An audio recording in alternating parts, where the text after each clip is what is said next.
Hello everyone, start करते हैं respiration in plants. इससे पहले हमने किया था वो फोटोसिंथेसिस इन प्लांट्स में। तो रेस्पिरेशन की जो ये वीडियो है, यानी कि जो ये मैं करवा रही हूँ कंटेंट, ये आपको हर एग्जाम में हेल्प करेगा, चाहे वो एस्टेटो स्क्रीनिंग हो, DSSS भी हो, इवन चाहे नेट भी हो, वहाँ पे भी आपको ये चीज़ें यूजफुल रहेंगी। तो हम वीडियो शुरू करते हैं।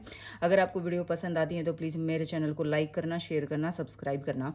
तो रेस्पिरेशन क्या होता है? रेस्पिरेशन एक ऑक्सीडेटिव प्रोसेस होता है। ऑक्सीडेटिव का मतलब क्या होता है? ऑक्सीडेटिव का मतलब होता है किसी भी चीज़ का ब्रेक डाउन करके एनर्जी निकालना। किसी भी चीज़ से मतलब होता है कि ग्लूकोज का ब्रेक डाउन हम करेंगे, और ग्लूकोज के ब्रेक डाउन से हम क्या करेंगे? एटीपी की फॉर्मेशन करेंगे, क्योंकि एटीपी जो है हमें पता है कि एनर्जी करेंसी है, और सेल की हर जो रिएक्शन होती है उसके लिए हमें एटीपी की जो है नीड होती है। तो अगली बात करते हैं कि रेस्पिरेशन और ब्रीदिंग। वैसे तो आप सबको पता ही होगा कि रेस्पिरेशन और ब्रीदिंग में क्या फ़र्क है, फिर भी मैं एक बार बता देती हूँ कि ब्रीदिंग का मतलब है कि हम जस्ट एक्सहेल और इनहेल कर रहे हैं, और रेस्पिरेशन का मतलब है कि हम ग्लूकोज को ब्रेक डाउन करके एटीपी की फॉर्मेशन कर रहे हैं। तो रेस्पिरेशन इन प्लांट में जो भी साइकिल आएगा, हमारा अल्टीमेटली पर्पज़ क्या होगा? उससे एटीपी का प्रोडक्शन करना। तो आज हम यही डिस्कस करेंगे कि रेस्पिरेशन इन प्लांट में एटीपी का प्रोडक्शन कैसे होता है। तो जो रेस्पिरेशन है वो सेलुलर रेस्पिरेशन होता है। सेलुलर रेस्पिरेशन का मतलब होता है सेल के अंदर ग्लूकोज का ब्रेक डाउन होना, और उससे हमारा एटीपी का सिंथेसिस होना। अब ये रेस्पिरेशन कहाँ पे लेता है टेक प्लेस? वो होता है, हमें बताया, माइटोकॉन्ड्रिया के अंदर। और फोटोसिंथेसिस कहाँ पे होता है? हमारा क्लोरोप्लास्ट के अंदर। रेस्पिरेशन जो होता है वो दो तरीके का रेस्पिरेशन हो सकता है। एक तो होता है हमारा कंप्लीट ऑक्सीडेशन होता है जिसमें, और एक होता है हमारा जिसमें इनकम्प्लीट ऑक्सीडेशन होता है। तो जो कंप्लीट ऑक्सीडेशन होता है वो साइटोप्लाज्म के अंदर होता है। इनकम्प्लीट ऑक्सीडेशन साइटोप्लाज्म के अंदर होता है, और जो कंप्लीट ऑक्सीडेशन होता है हमारा, वो माइटोकॉन्ड्रिया के अंदर होता है। अब इस चीज़ से हमें दो साइकिल के बारे में पता चलेगा।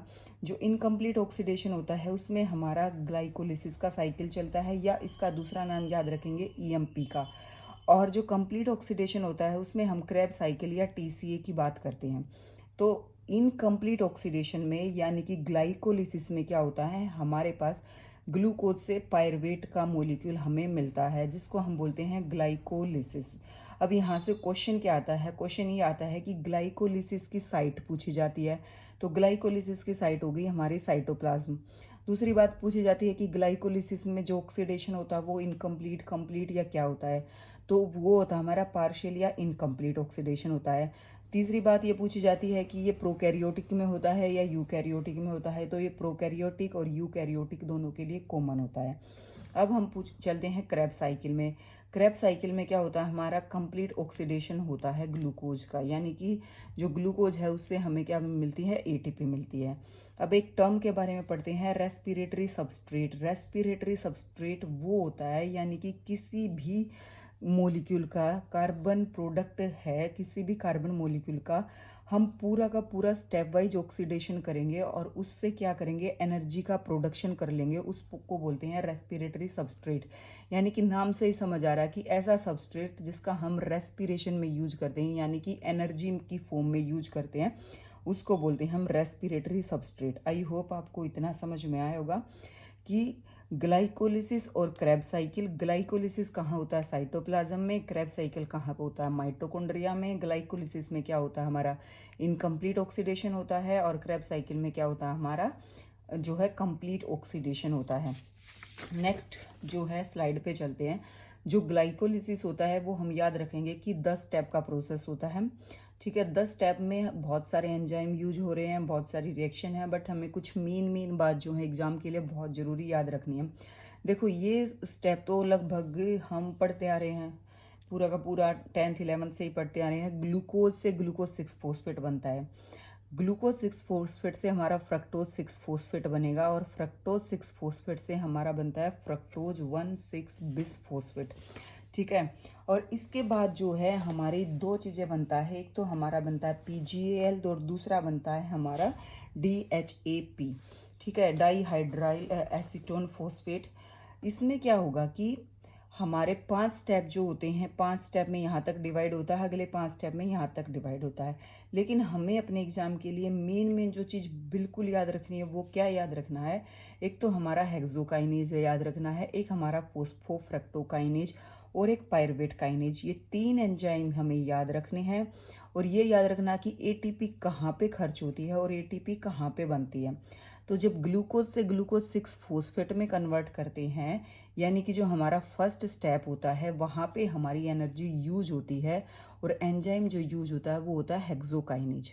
फिर हमारा जो तीसरा स्टेप आता है यानी कि फ्रक्टोज 6 फॉस्फेट से फ्रक्टोज 1 बाइफॉस्फेट, उसमें भी हमारी एटीपी खर्च होती है। यानी कि फर्स्ट और थर्ड स्टेप में एटीपी खर्च होती है और इस एटीपी के खर्चे का भुगतान कौन कौन से एंजाइम करते हैं, हमारे हेक्सोकाइनेज और फोस्फोफ्रक्टोकाइनेज। देखो नाम में ही आ गया फ्रक्टो, यानी कि फ्रक्टोज से फ्रक्टोज 1,6 में कौन सा एंजाइम यूज हुआ है, फोस्फोफ्रक्टोकाइनेज।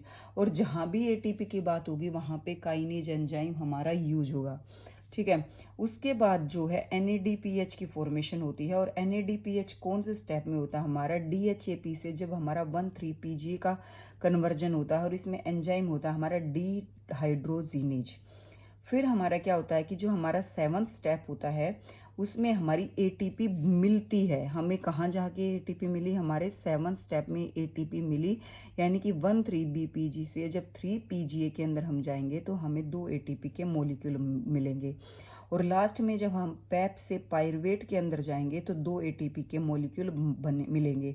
और क्वेश्चन में यही पूछा जाता है कि ग्लाइकोलिसिस में क्या होता है ग्लूकोज से हमें पायरुवेट मिलता है और पायरुवेट मिलने में कौन सा एंजाइम हमारा हेल्प कर रहा है, पायरुवेट काइनेज एंजाइम हमारी हेल्प कर रहा है। और वहाँ पे कितनी एटीपी का प्रोडक्शन कर रहे हैं हम, इस स्टेप में 2 एटीपी का प्रोडक्शन हम कर रहे हैं। तो देखो यहाँ पे मैंने लिख दिया है कि फर्स्ट, थर्ड और 10th स्टेप जो होता है वो इरिवर्सिबल स्टेप होता है। एटीपी कौन से स्टेप में यूज होते हैं, एटीपी कौन से स्टेप में बनते हैं और NADPH कहाँ बनता है। ठीक है।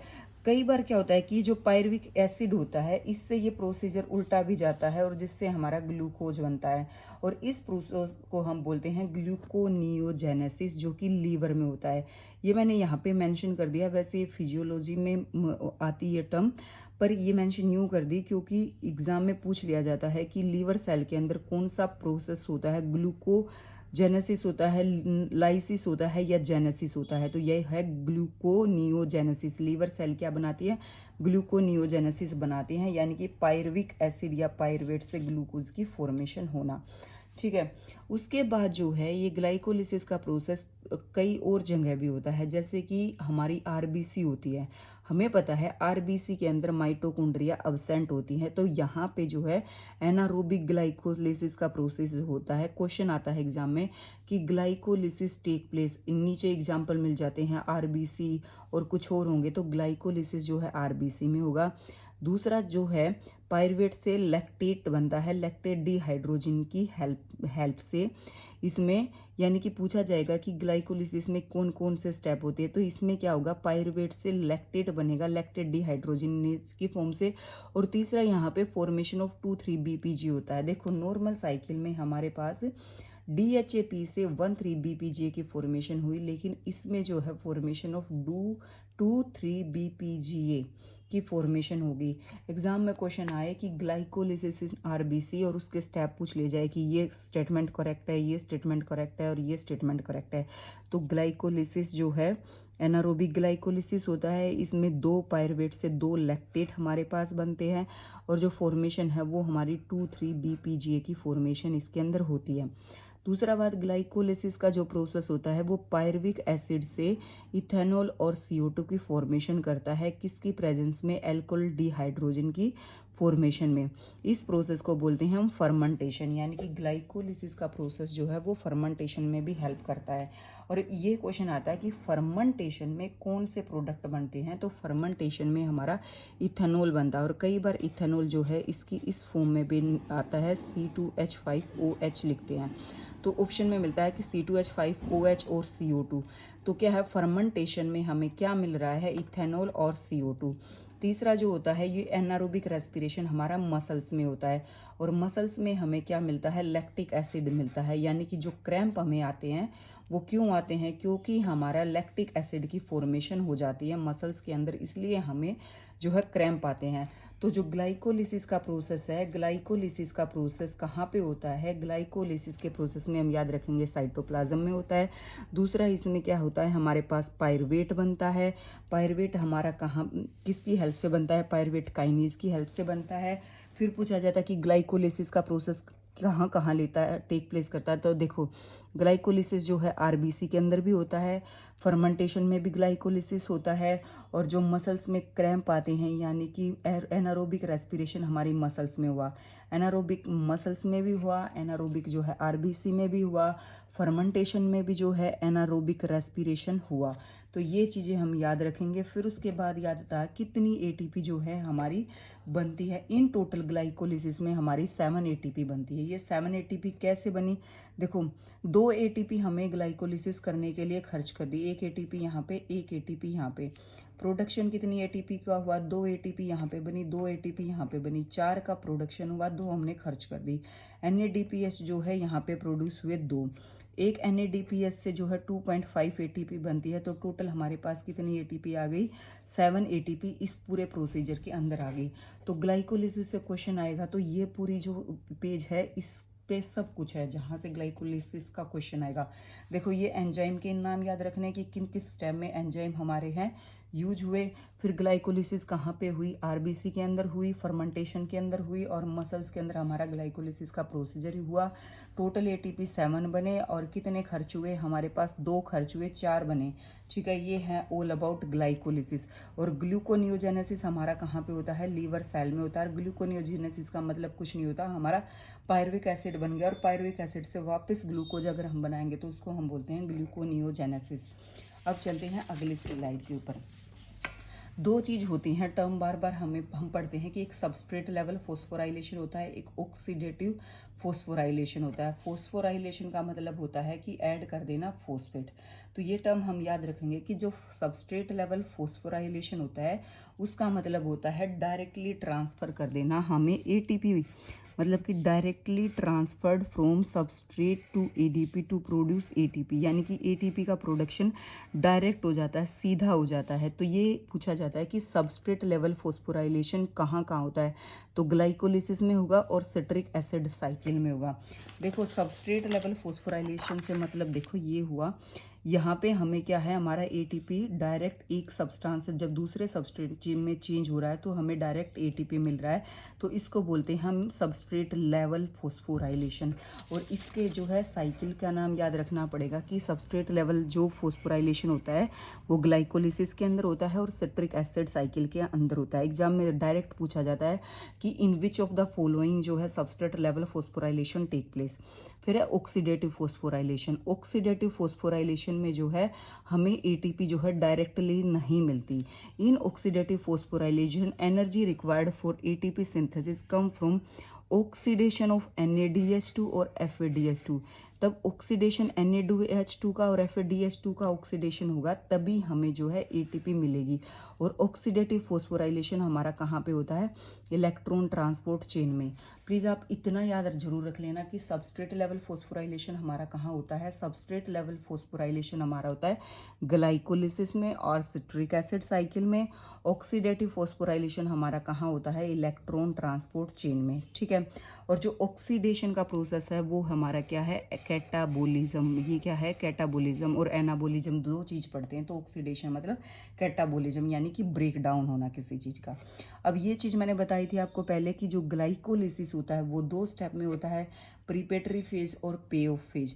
प्रीपेटरी फेज में 2 फेज हमारे होते हैं, यानी कि जहाँ पे हमारी एटीपी का खर्चा होता है, तो ग्लूकोज से ग्लूकोज 6 फोस्फेट में कन्वर्ट करने के टाइम और फ्रक्टोज से फ्रक्टोज 6 फोस्फेट में।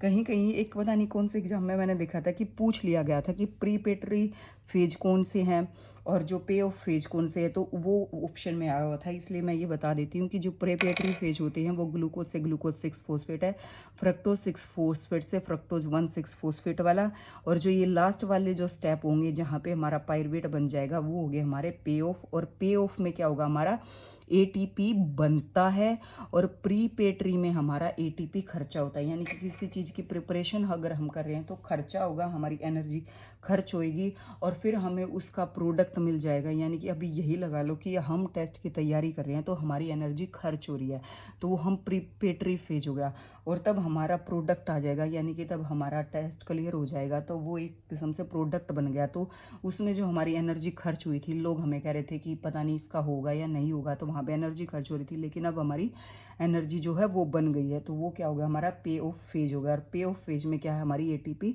बन रही है। आई होप आपको इतना समझ में आया होगा, और प्लीज़ इस चीज़ को रिटेन भी रखना माइंड में कि सबस्ट्रेट लेवल फॉस्फोराइलेशन जो है वो ग्लाइकोलिसिस में होता है, सिट्रिक एसिड में होता है, ऑक्सीडेटिव जो है सिर्फ एक ही में होता है, इलेक्ट्रॉन ट्रांसपोर्ट चेन में होता है, और प्रीपेटरी और पे ऑफ फेज क्या होते हैं। इसके बाद हम चलते हैं कि जो हमारा ये पायरुविक एसिड बन गया, ठीक है। पायरुविक एसिड हमारा कैसे बना, एनारोबिक प्रोसीजर से बना, यानी कि जब ग्लूकोज हमारा पायरुविक एसिड में चेंज हुआ, अब इससे क्या होगा, ये हमारा ग्लूकोज है, ठीक है, इससे पायरुविक एसिड बना, ये हमारा सारा का सारा प्रोसीजर हो गया हमारा साइटोप्लाज्म के अंदर।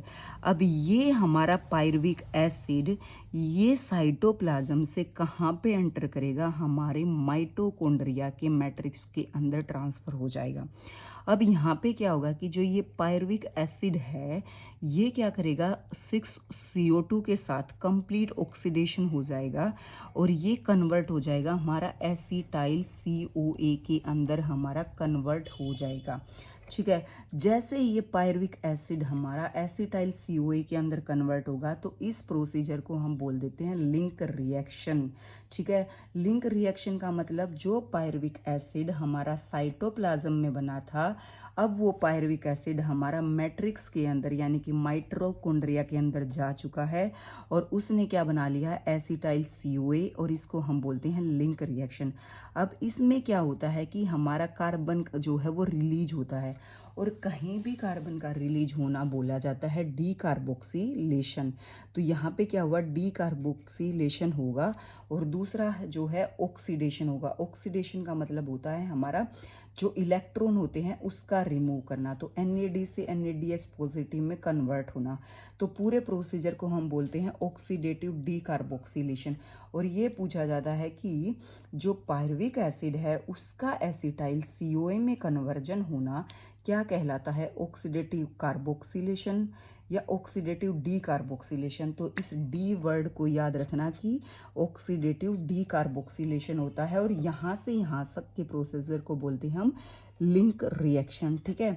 और फिर ये एसिटाइल COA जो होता है हमारा क्रेब साइकिल के अंदर एंटर कर जाता है। अब यहाँ तक जाने में CO2 तो हमारा रिलीज हुआ है, यानी कि डी कार्बोक्सिलेशन तो हुआ, ऑक्सीडेटिव डी कार्बोक्सिलेशन तो हुआ, लेकिन कुछ एंजाइम भी यूज हुए। इसमें क्या क्या यूज हुआ, पायरुवेट डिहाइड्रोजिनेज, को एंजाइम A, NAD पॉजिटिव और MG पॉजिटिव। यानी कि देखो क्या हुआ था, हमारे पास क्या था, साइटोप्लाज्म था, साइटोप्लाज्म में हमारा ग्लाइकोलिसिस पूरा हो गया, ठीक है, ग्लाइकोलिसिस पूरा हो गया और उससे पायरुविक एसिड बन गया। अब ये पायरुविक एसिड जो है मैट्रिक्स के अंदर गया, मैट्रिक्स के अंदर गया तो हम पहली बात याद रखेंगे, इसने क्या किया, लिंक रिएक्शन। और लिंक रिएक्शन का मतलब इसने बनाया एसिटाइल COA। अब एसिटाइल COA में बनाने के लिए हमारे पास क्या क्या खर्चा हुआ, एक तो हुआ हमारे पास ऑक्सीडेटिव डी कार्बोक्सिलेशन हुआ, दूसरा ये एंजाइम यूज हुए, कौन कौन से एंजाइम यूज हुए, पायरुवेट डिहाइड्रोजिनेज, को enzyme A, NAD positive, M positive. और जो एग्जाम में होता है यही पूछा जाता है कि जो लिंक रिएक्शन है वो कहाँ पे हुई, मैट्रिक्स के अंदर हुई, कौन कौन से जो है एंजाइम यूज हुए, ऑक्सीडेटिव डी कार्बोक्सिलेशन हुआ या ऑक्सीडेटिव कार्बोक्सिलेशन हुआ, और क्या बना, एसिटाइल COA बना, ठीक है।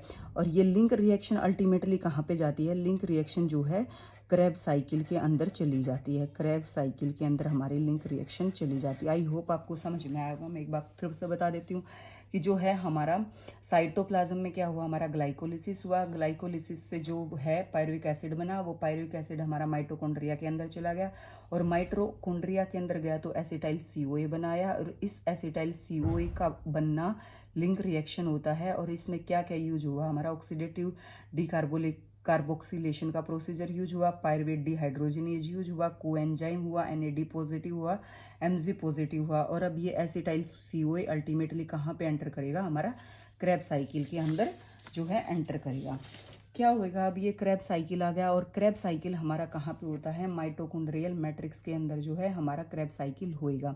तो क्या होगा, ये हमारा पायरवेट से एसिटाइल सीओए में कन्वर्जन हुआ, ये मैंने फिर से लिख दिया, यहाँ पे ये एंजाइम यूज हुए, एसिटाइल सीओए और ऑक्सैलो एसिटिक एसिड दोनों मिलेंगे, ये 2 कार्बन का है, ये 4 कार्बन का है, और कंडेंसेशन का प्रोसीजर टेक प्लेस होगा।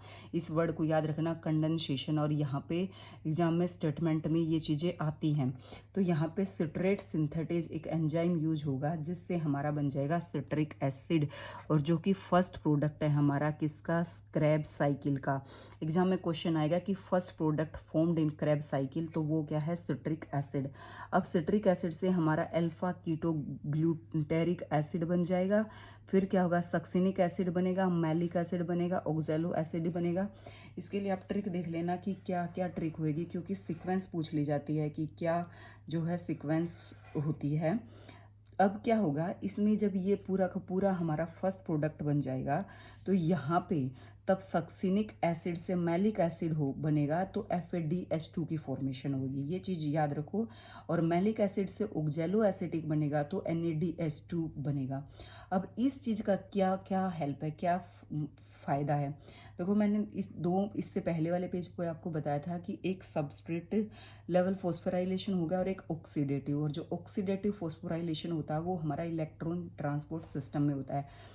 तो अभी क्या होगा, ये जो हमारे FADH2 है और NADH2 है, इसको हम क्या करेंगे, एनर्जी बनाने के लिए यूज करेंगे। और एनर्जी कहाँ पे बनाएंगे हम, ATP का सिंथेसिस हम कहाँ पे करेंगे, इलेक्ट्रॉन ट्रांसपोर्ट चेन में या इलेक्ट्रॉन ट्रांसपोर्ट सिस्टम में। ये एसिटाइल, ये क्रेब साइकिल जो है हमारा कहाँ पे घुस जाएगा, ये क्रेब साइकिल माइटोकॉन्ड्रिया मैट्रिक्स में ये चीज़ चल रही है। अब ये कहाँ पे घुस जाएंगी, हमारी इनर माइटोकॉन्ड्रिया के अंदर, जहाँ पे इलेक्ट्रॉन ट्रांसपोर्ट सिस्टम चलेगा।